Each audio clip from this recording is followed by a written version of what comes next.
Alrighty guys, we're back for Rotation Proof Dinos, and this is an Outlaws, a Thunder Junction Standard brew, and I'm Redcat. Let's briefly go over the deck, then hop right into some ranked.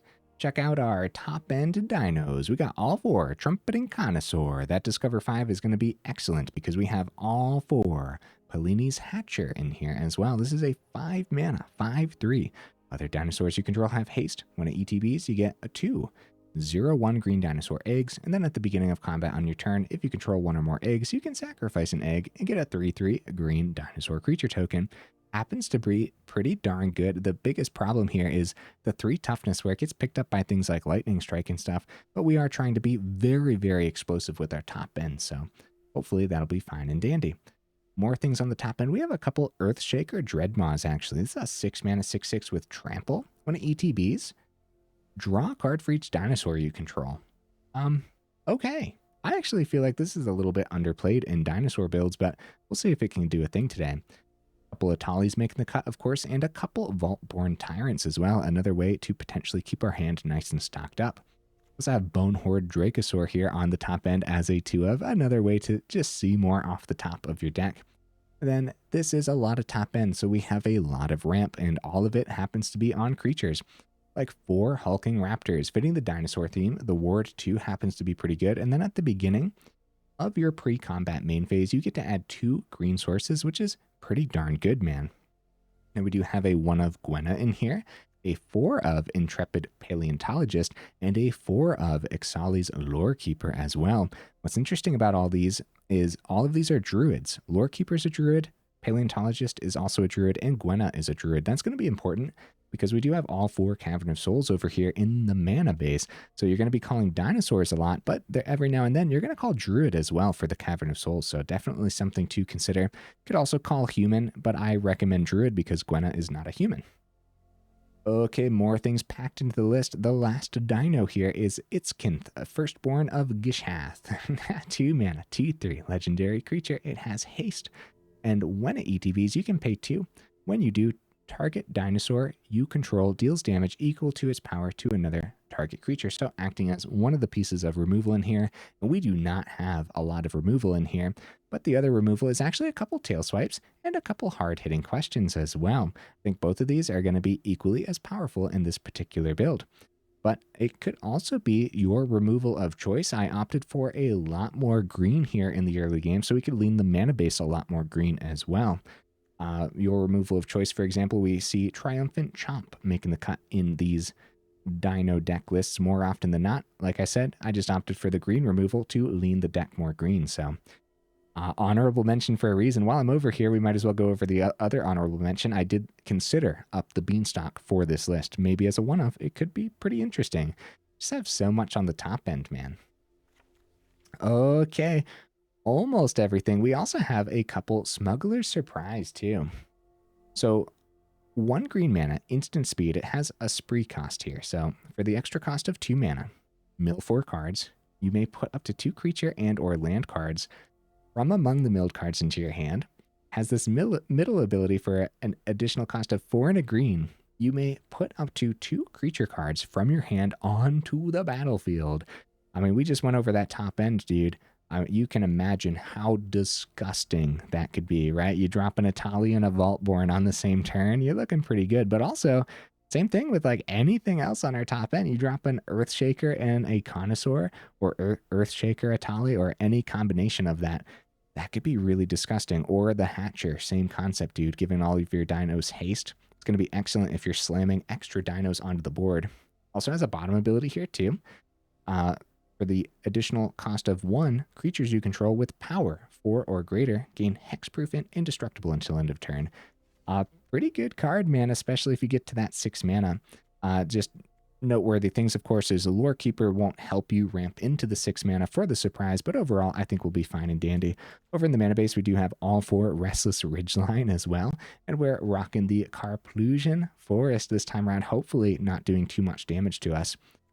All right, that's the deck list. I do my D&Ds to save the more in-depth discussion for the end of the video, so look forward to that. In the meantime, let's go ahead, take it into some ranked and see how we do.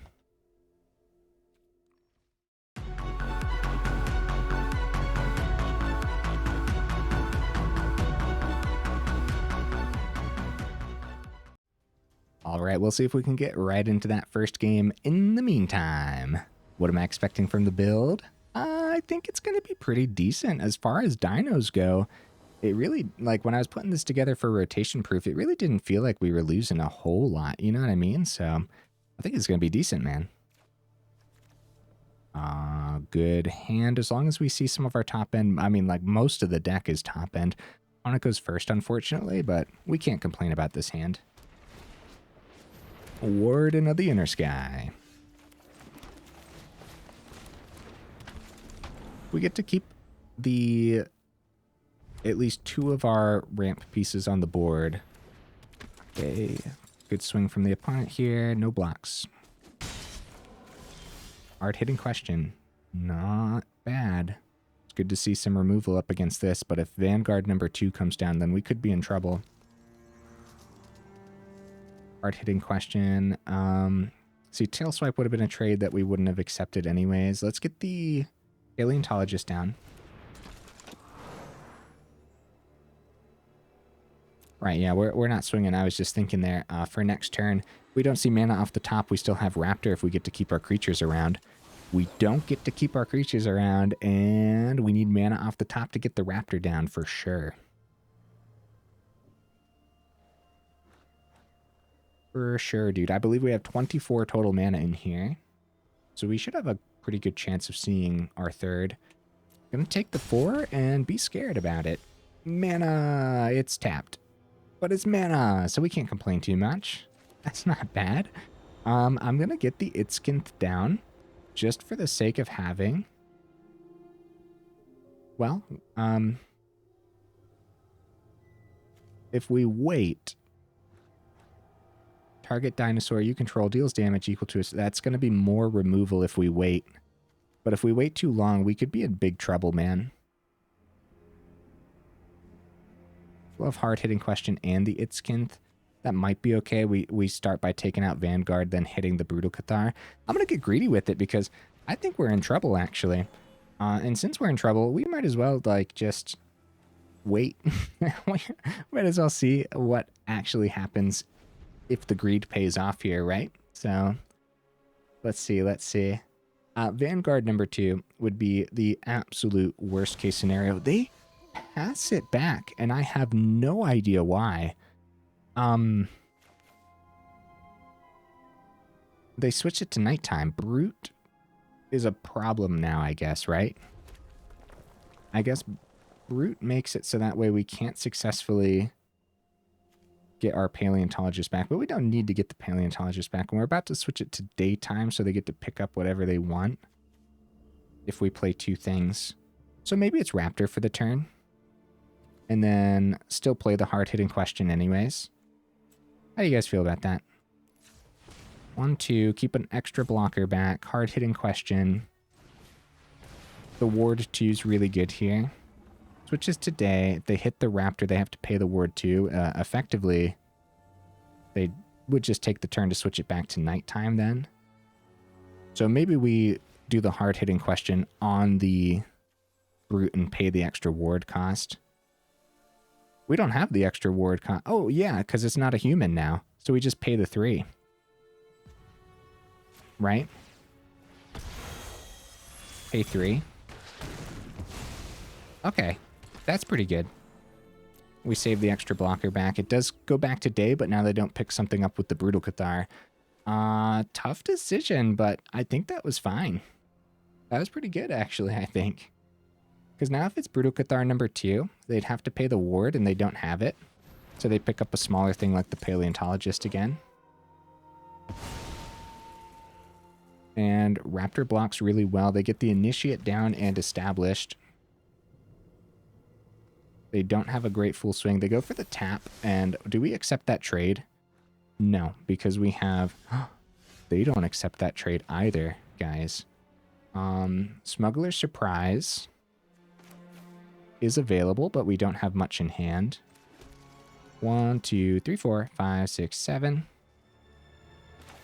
It costs 8 to do the mill 4. So we probably... We're at 11. We start with the Itzquinth, and then battle the Vanguard, question mark? We have a lot of extra mana. Maybe we just pay the ward. No, we should hit the Vanguard, right?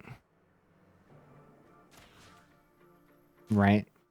Probably. I don't know, man. That's a tough decision. We do have Smuggler Surprise available. I'm gonna go for the swing. We have to put some pressure on eventually, and like if we, yeah, that's okay. That's okay. I hope. Some tough decisions here, man, because technically we're on the run, but I don't want to hold back anymore when our hand is empty and we're pretty far away.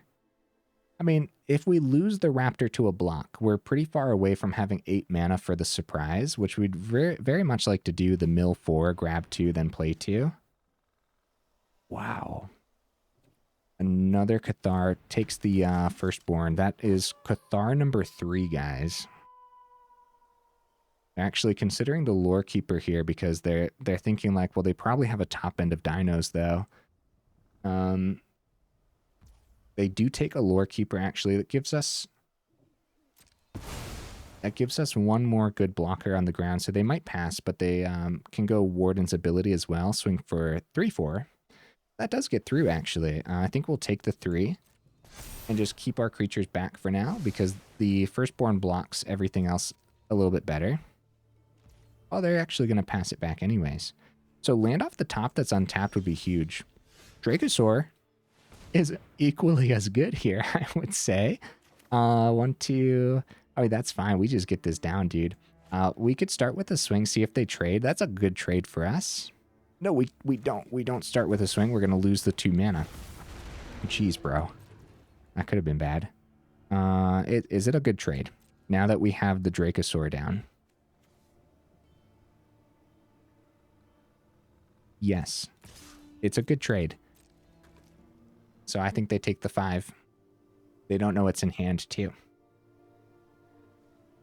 Warden's about to get into the sky, and if they find more removal, which they very well could, I mean, they already got 3 Brutal Cathars, what's the 4th, you know? Then Dracosaur comes out of the sky, and we're at 11, and Warden starts swinging in the air with Vigilance and everything. That's a lot.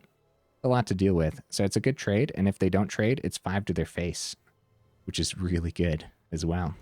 They do trade. All right. That's not bad. As a matter of fact, we could give it indestructible for the turn. You know what? We might as well. Let's do it. R4 greater, hexproof indestructible. Might as well. Let's go for it. I wasn't considering it, but our hand is empty. There's no guarantee that we see an untapped source off the top to do the top ability and the middle ability on the surprise. They do switch it back to night, so we want to be very careful about switching this. Hatcher is huge, and we do find a Ridgeline. So Etali, Hatcher, probably Hatcher, right? Etali's really good too, though. Hatcher giving haste. Etali, right? Yeah. Nothing else we could do here with the Ridgeline. 1, 2, extra mana. Yep, this is good. This is really good. This counts as a cast. So technically it'll switch to daytime, right? Right? Question mark? Etali counts as a cast, so... Wow, Trumpeting Carnosaur. Resolute Reinforcements. Come on, Carnosaur, hit a Hatcher. Even though one's out of the build. Oh, it's a Hatcher. Oh, buddy. Oh my goodness. That's so good, dude. I'm not even looking. I'm just full swinging. Not even looking. Just going for it, bro. I even swung with the 0/1 egg. If that's what they want to block, then that's what they could do. They're at 15. We have Etali and Trumpeting Carnosaur at Trample, and then Dracosaur has flying, of course, so that's getting in the air. We go double strike on the Carnosaur. Spot removal on a big thing. Keeps them in this easily. They do go for chumps. The order doesn't matter because of the first strike. So what ended up getting through there? We got him right down to 0. Holy cow. You know what did it, guys? Swinging with that 0-1 egg. That's what did it. 0-1 for the victory. So did they have better blocks at that point? I mean, probably not. I mean, blocking wide with the Moon Rage Brutes, then the Tramples would have gotten through too. Yeah. Math is for blocker's turn, huh? Good stuff, buddy. Holy cow. All right. Let's keep the ball rolling. What we got here? Interesting. Yes, so what is rotating out that we lose from dinos, right? I guess Stomper is something that some people played in Dinosaurs for the ramp on 3, right? That's out of here. That was a new Capenna. Is there anything else that I'm not thinking about right now? I feel like we get to keep a lot of dinos.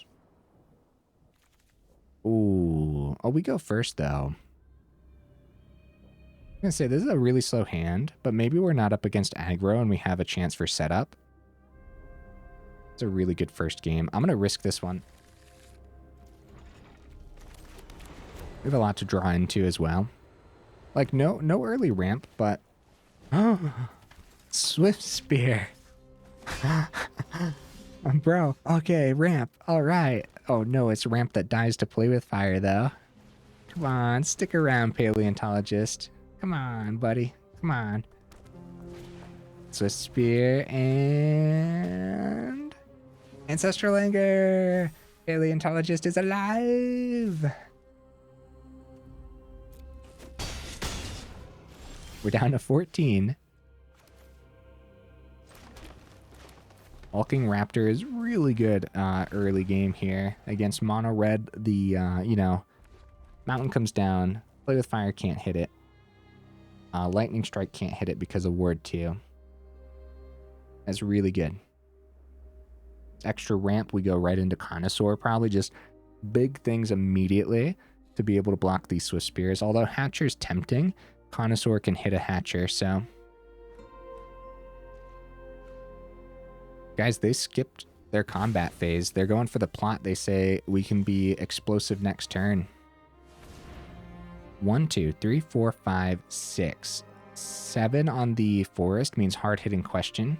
Can hit with the Connoisseur as well. So Forest was good. Paleontologist taps for red.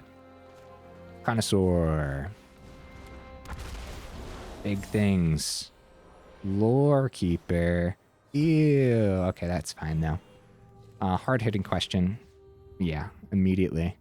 We have to take out one of these for sure. Because Slickshot Show-Off comes down next turn. We go for the swing, because we're going to try for victory next turn. Hopefully. So getting them down to 15 is essential. And then we have a blocker for the Swift Spear on the ground with the Connoisseur. And they could technically win. So let's see it. Let's see what they got. With the plotted up Swift Spear, you know, the opponent taking the turn to do that. I think that's very important. And so technically, they could play the free Slickshot Show-Off. They go plot on another Show-Off. That's huge for us, guys, because that might... Oh, they pass it back. Tail Swipe. That's so good. Tail Swipe's so good, dude. Well, we power up Ridgeline with this extra mana. And when Ridgeline attacks, guys, it buffs a creature, +2/+0, and then you untap that creature as well. So we just put everything possible into the Connoisseur because of the trample to get around this, right? With the ward on that, okay, so we go Tail Swipe. Get rid of their one and only blocker.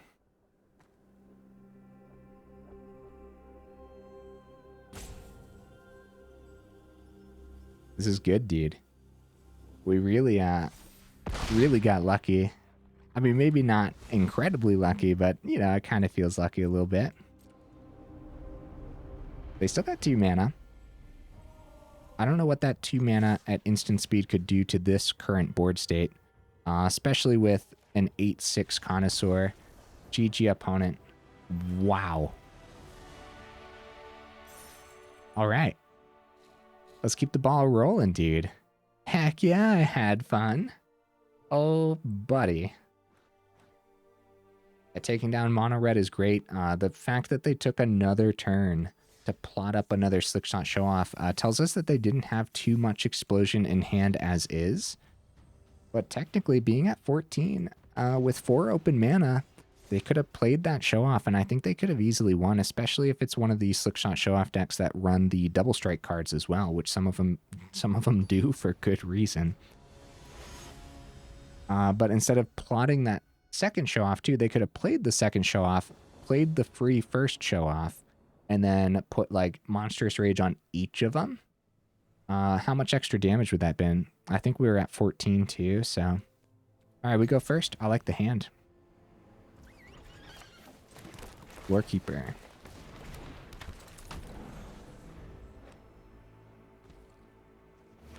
Opponent plays Rafine's Tower.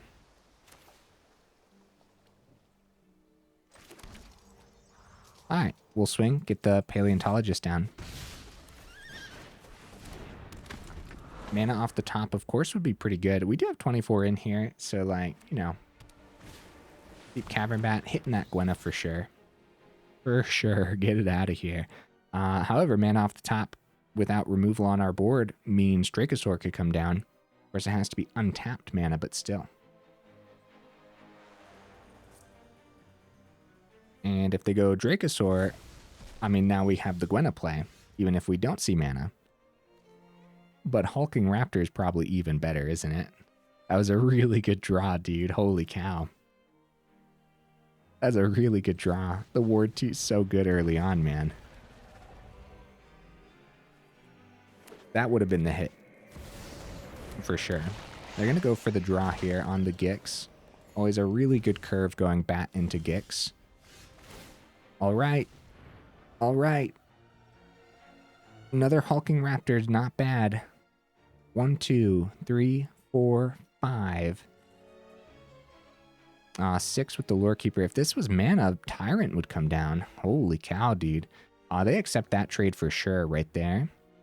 If we go Gwenna for the turn, 1, 2, 3 open for the Raptor. That's not enough. Gwenna gets picked up pretty easily. However, yeah, no, it's just Hulking Raptor for the turn, right? Totally fine. Totally fine. Wait a minute, wait a minute. What we could have done, guys, we could have played Raptor by tapping the Paleontologist and the Lorekeeper and kept the surprise bottom ability available for protection and indestructible for our Hulking Raptors as well, which could have been really good. And now Vaultborn Tyrant can successfully come down because Raptor helps us ramp into it. We could also go Smuggler's Surprise, get the Gwenna and the Tyrant down. But I think we're just going to go Tyrant. It's pretty good. And when this dies too, if it's not a token, you create a token that's a copy of it. This restocks our hand a little bit too. Maybe we'll find more. Oh. That's good. That's really good for them. That's a good counter for sure. I should have anticipated that, right? I wasn't. I was just expecting it to land. All right. Tail Swipe's really good though, as it is our main phase 1. And then we have a really good swing here. Hulking Raptor really showing off today, dude. They need a board wipe for real. It could easily be one. But with the Deep Cavern Bat and the Gix, it might not be one. Look at this, dude. We played this game out 2 mana. 24 land in the deck, though. Kind of feels unlucky not seeing a third, but 4 mana open. Wandering Emperor could be open, which would keep them in this. No, it wouldn't, because Raptor's Ward 2 is crazy, dude. I guess the opponent's in trouble. Oh, we definitely start with Connoisseur, because that could affect combat. We'd have 2 open. It's going to be another No More Lies. Okay. Now we swing for 10. Because Ward 2. They do find a blocker here, guys. They're in this. They're totally in this. Indestructible, hexproof, mill 4. Yeah, they're fine. They're totally fine right now. We might exile with Paleontologist. Is this sorcery only? It's not. I'm going to hold it open. That way we can have the Smuggler surprise open. We got to be terrified of a board wipe. But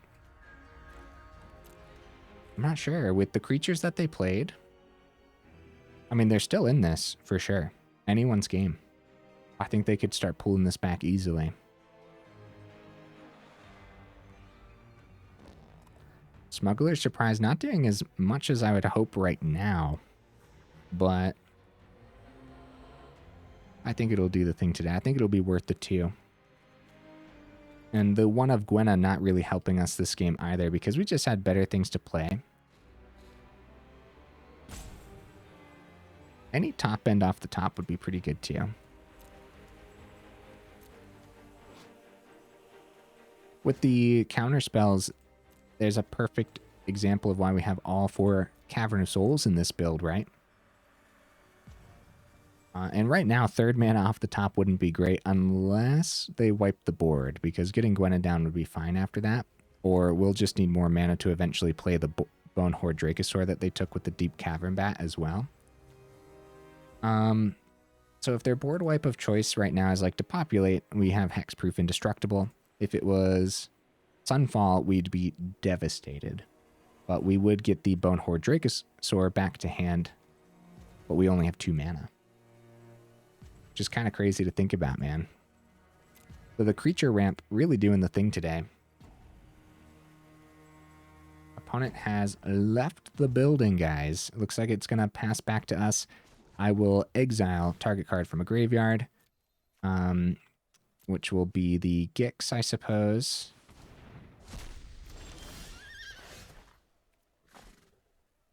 So it's land on the top. Hulking Raptor generates more. We have Smuggler Surprise for 1, 2, 3, 7, 8, right? With the Paleontologist. Unfortunately, it looks like the opponent actually left the building. So let's go ahead and pause to see if the opponent will show up instead of boring you guys with the countdown. All right, the opponent did not show up, but I'm going to keep playing it out, dude. Mill 4, 8. Let's do it. If they do end up showing up, then, I mean, it's looking pretty good for them. Choose up to 2. We didn't get much, honestly. There's all of our mana. But the Hatcher's really good, too, though.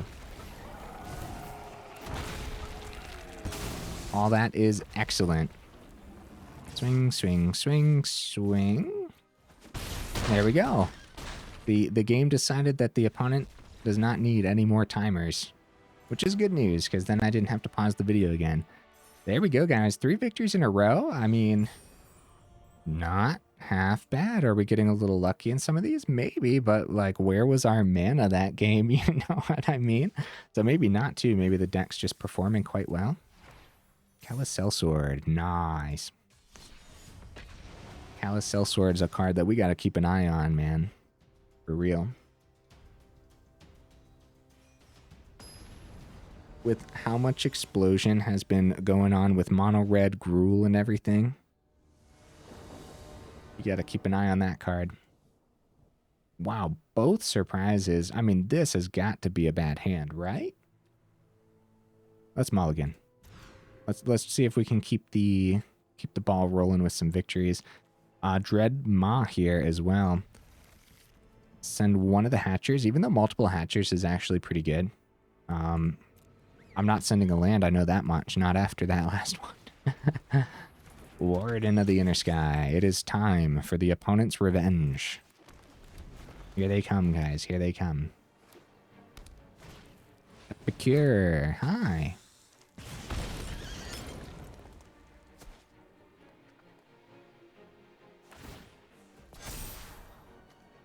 Vantage is still open, dude. They could easily play Gleeful. They don't have the Gleeful, luckily. Paleontologist. We're gonna be in trouble if we see mana off the top, guys. We're gonna be in trouble. Ace takes care of Paleontologist, easy peasy. Swings for 3. No, buffs the Warden. Lorekeeper. It's not mana, but I mean, you know, it's one of those cards. Now we don't need this right now. It would have been much better turn 1. Might have to be a chump blocker, but Warden's about to get in the air. We gotta go, dude. We gotta have something a little bit better than what we have right now. Warden gets in the air, easy peasy, and they have a swing on the Epicure too, because they know we're not gonna block with the Lorekeeper. And now that they're wide, now we have to start fearing the Recruiter.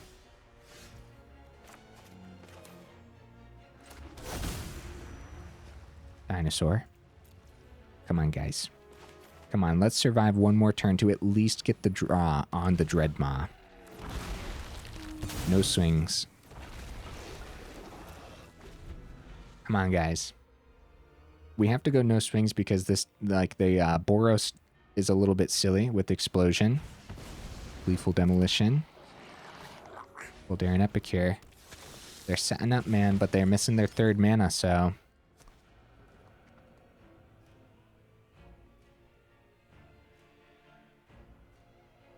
I'm on the edge of my seat. Knight Errant of Eos. Find their Recruiter. They found it. They found it, guys. Swing in the air with Warden. Well, they swung on the ground too on accident, I would assume. I guess they don't really care. They're wide enough right now.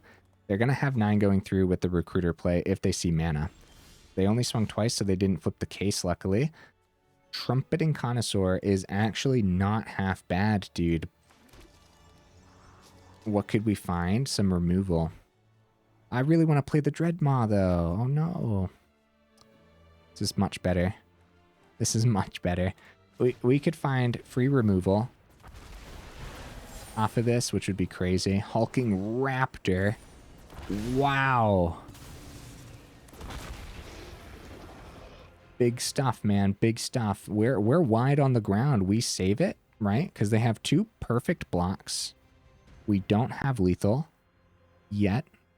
Recruiter comes down. We're going to be forced to block a lot. We're at 9. Are we dead regardless?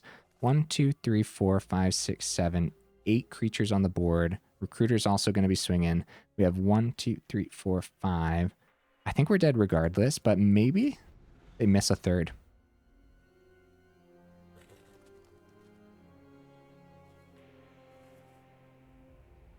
If they full swing, if they miss a 3rd mana and they full swing, we have a chance to win next turn if we keep Hatcher around. Guys, we have a chance. We really, really do here. Another Recruiter off the top. They are thinning the deck, so they have a good chance of seeing mana off the top next turn, because they got 4 creatures out of the deck list with these Knight Errants.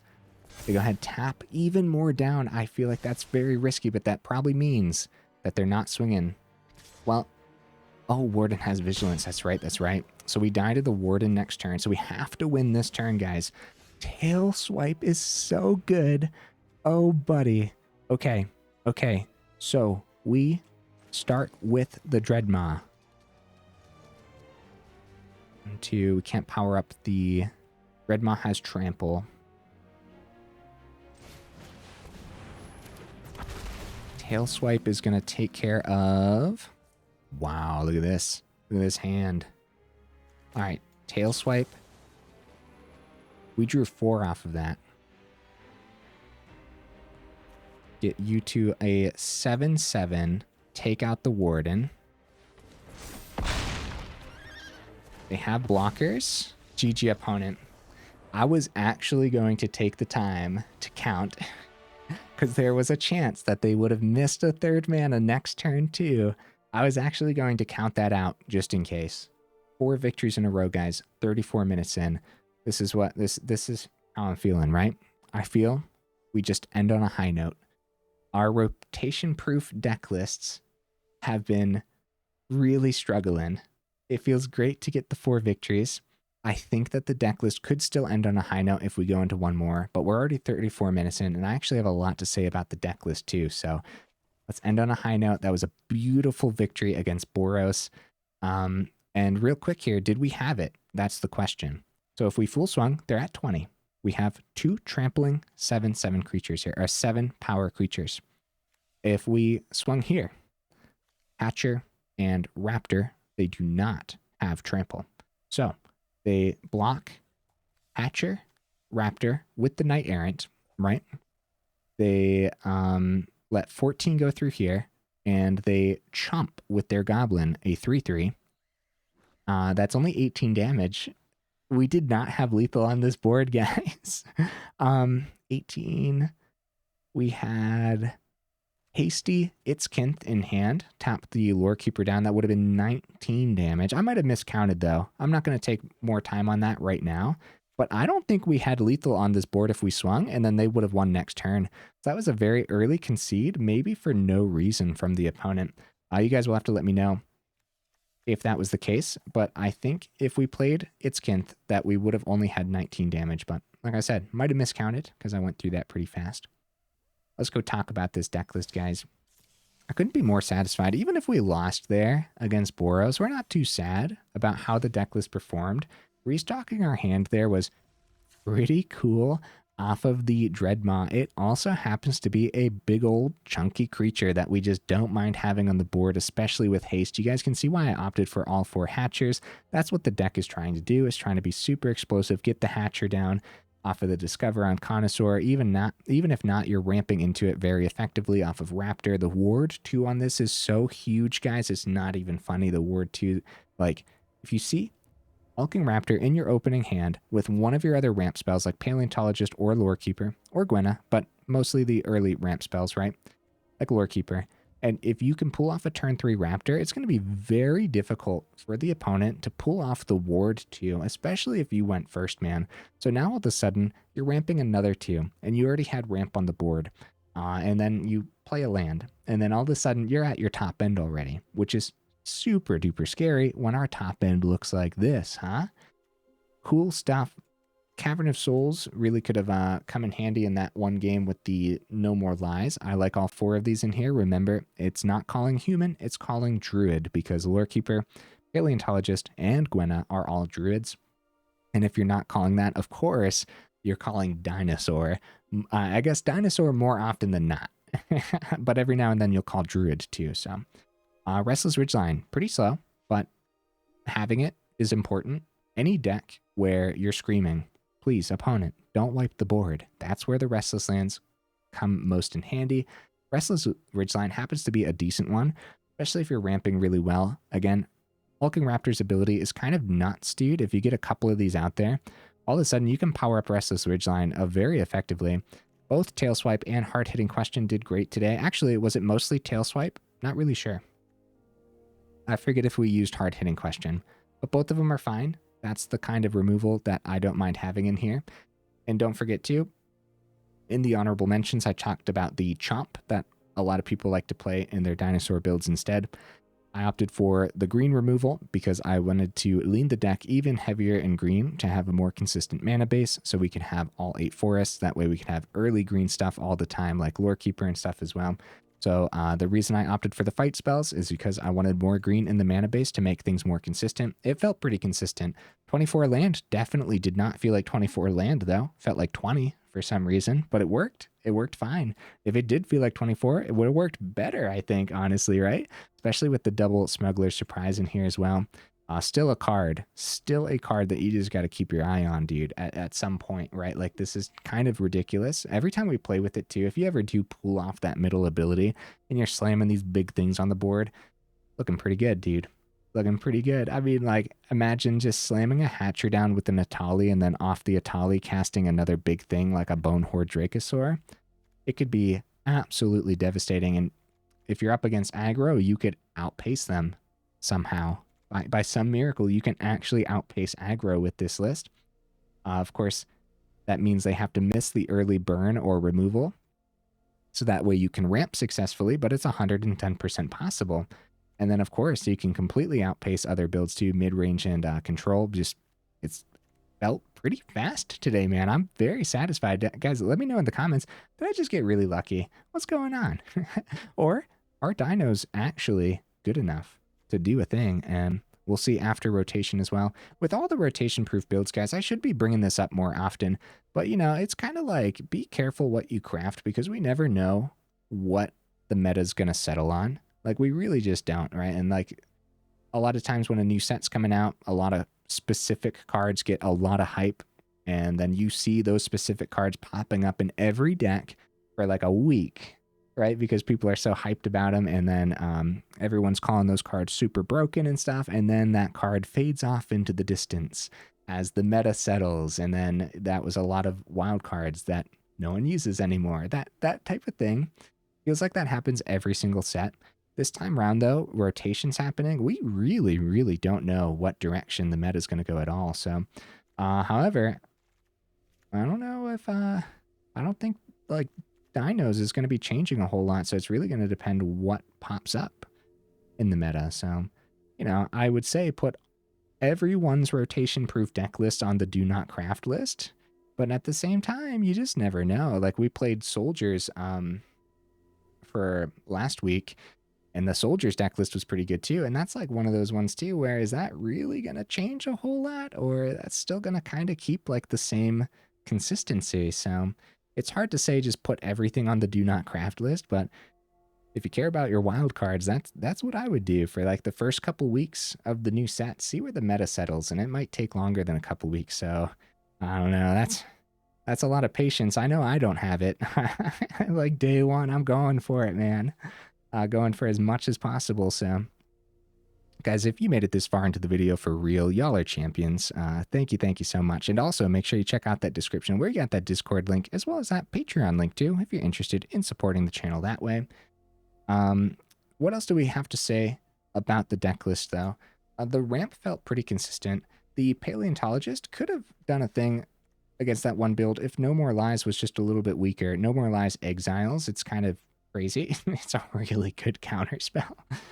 So all we were able to do with the Paleontologist was exile the opponent's Gix out of the grave, which was fine too. I guess you never know if they're going to have some kind of reanimation or something too.